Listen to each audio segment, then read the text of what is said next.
So financially, this movie didn't do as well as the first.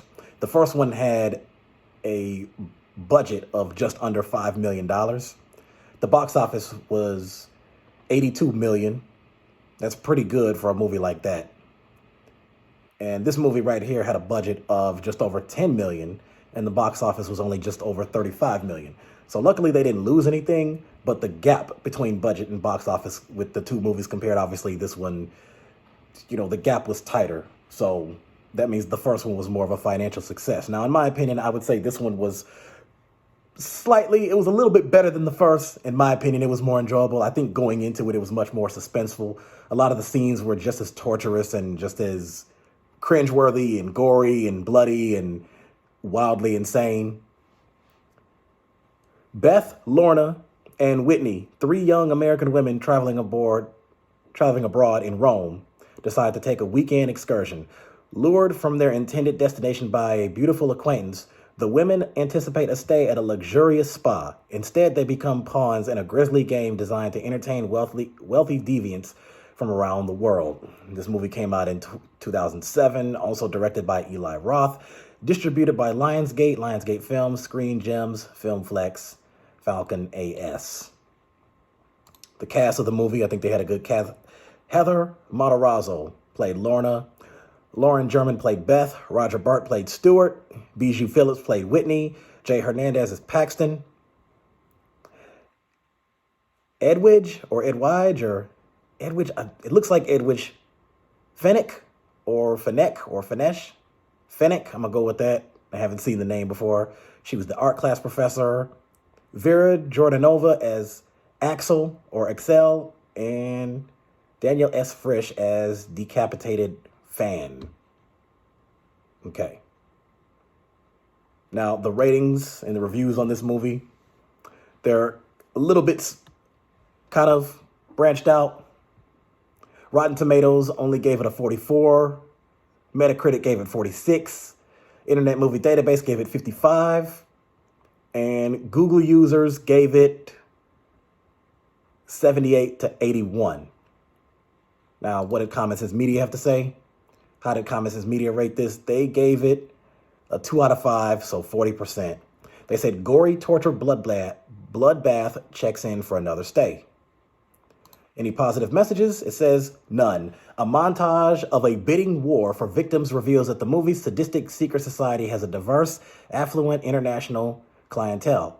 But there's still a sense that the old world Eastern Europe setting and culture somehow brings out traits that are wicked and deadly.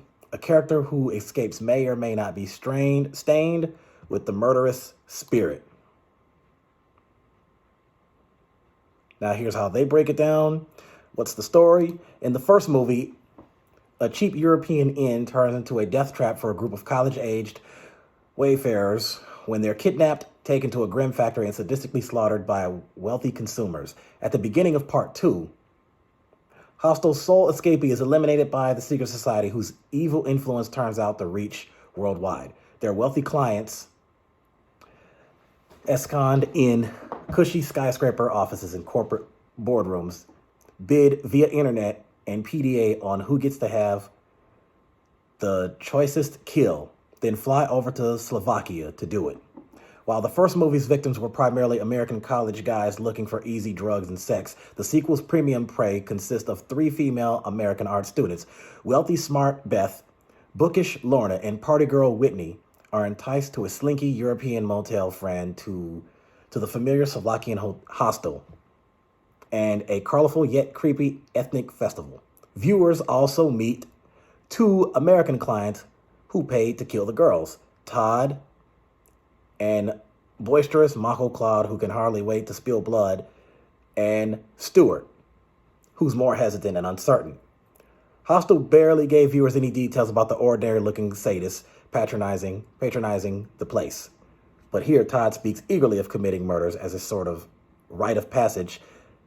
It proves that you've got the proverbial eye of the tiger, that you're a superior person.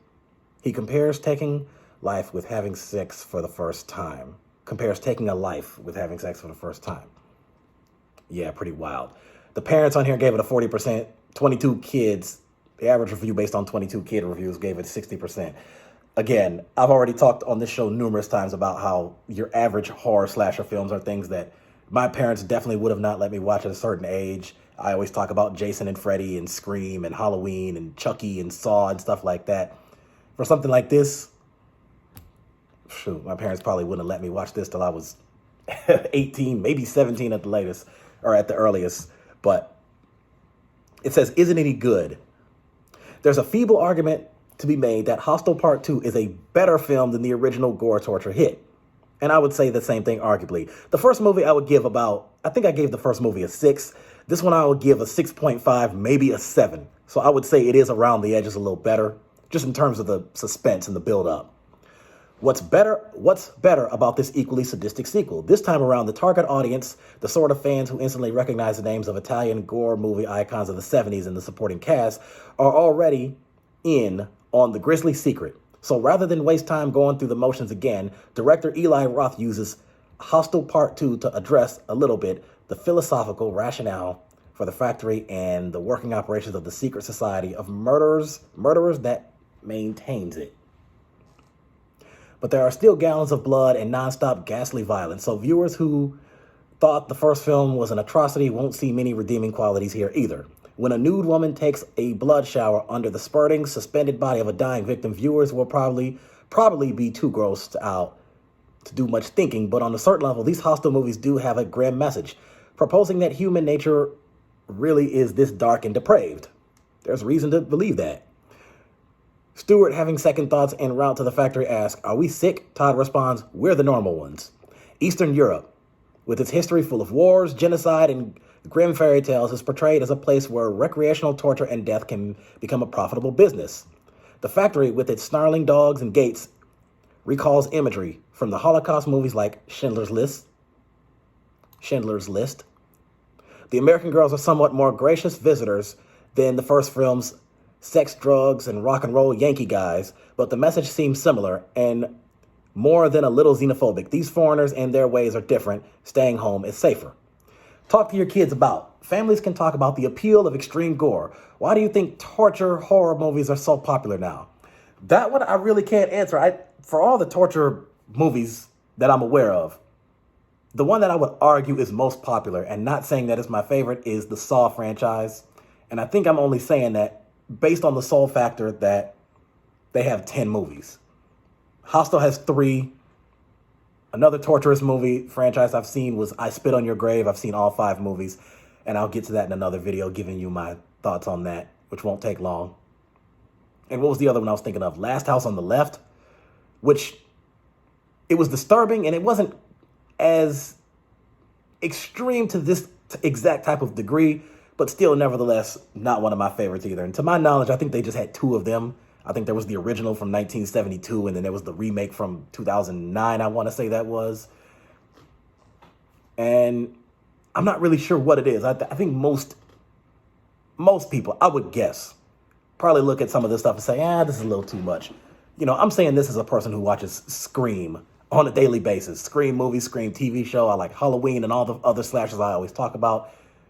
I think movies like this top movies like that in terms of the violence, the blood, the guts, the gore, all that stuff. The torture. Is the movie making any kind of statement about violence in media? If so, what is it? Families can also discuss the murderer's motivation, namely to fulfill their own selfish fantasies. Is human nature really that depraved? It can be. It can be. I think it depends on who you ask. Does the character who survives become as bad as the killers? Why or why not? I would say no. Now, what does that mean? Just for spoilers. So, the main character, who I believe is Beth. I think Beth was the main one, right? Let me go back to that again. I do want to say, yes. So, it was Beth. So, what she did near the end was she got revenge on the girl who tricked her and her friends by teaming up with these group of thuggish kids. And she came up and basically was wearing a hood, unmasked herself like Ghostface. And what did she do? I know she killed the girl. I'm trying to remember exactly how she did it. Did she stab her or did she shoot her? But that was an act of vengeance, and then she left it at that and then walked away. And then, she just kind of continued her life after that. That was the end of that movie. But if she had went to the same degree that the other guys did, where she got a thrill out of torturing people, then I would argue that, yeah, she's about as bad as them.